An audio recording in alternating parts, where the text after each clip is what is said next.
திரைக்கு வந்திருக்கிற பாகுபலி தி எப்பிக் படத்தோட விமர்சனம். பாகுபலி தி எப்பிக் வேறு ஒன்றும் இல்லைங்க. பாகுபலி 1, பாகுபலி 2 ரெண்டுத்தையும் கலந்து கட்டி ஒரு கூட்டாஞ்சோரா எஸ்எஸ் ராஜமௌலி தன் திறமையை மீண்டும் நிரூபிச்சிருக்கிற படம் தான் பாகுபலி தி எப்பிக். அந்த படங்களில் பார்த்த சீன்ஸ் தான், ஆனால் அழுக்கில் சலிக்கல.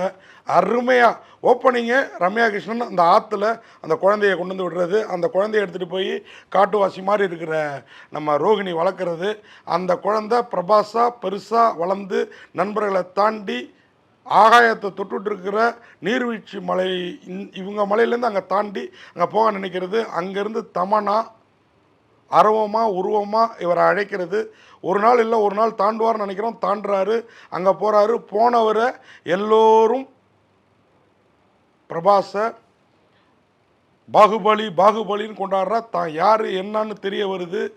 தமனாவுக்காக இவரை பெற்ற அம்மாவை வந்து மீட்டுட்டு சிறைப்பிடிக்கப்பட்டிருக்கிற அரண்மனையில் சிறைப்பட்டு, அதாவது மகிழ்மதி தேசத்தில் சிறைப்பிடிக்கப்பட்டிருக்கிற அம்மா அனுஷ்காவை மீட்டுட்டு வர போகிறாரு. ஆனால் போனவருக்கு அங்கே இவங்களோட பிள்ளை தான் தான்றது தெரிய வருது. அவங்களுக்கு அதுக்கு முன்னாடி தெரியுது. ரெண்டு பேரும் அந்த ராஜ்யத்தை அழித்து ஒழித்து அங்கேருந்து கிளம்புனாங்களா, இல்லை அந்த ராஜ்யத்தை ஆண்டார்களா? ஏன்னா ராணா டகுபதியும் அவருடைய அப்பா நாசரும் சகுனி வேலை செய்த நாசரால், கூனி வேலை செய்த நாசரால் ராணா டகுபதி ராஜா வண்டிய பிரபாசை தூக்கி வெளியில் போட்டு ராணா டகுபதி ராஜா ஆகிறாரு, இவரை தளபதி ஆக்குறாரு. அதையும் அதாவது இவங்க அப்பா ரெண்டு கேரக்டருமே நம்மால் பிரபாஸ் தான். அப்பா வந்து கட்டப்பா சத்யராஜ் மூலயமா கொன்று, நான் தான் கொண்டேன் அந்த நயவஞ்சகனை.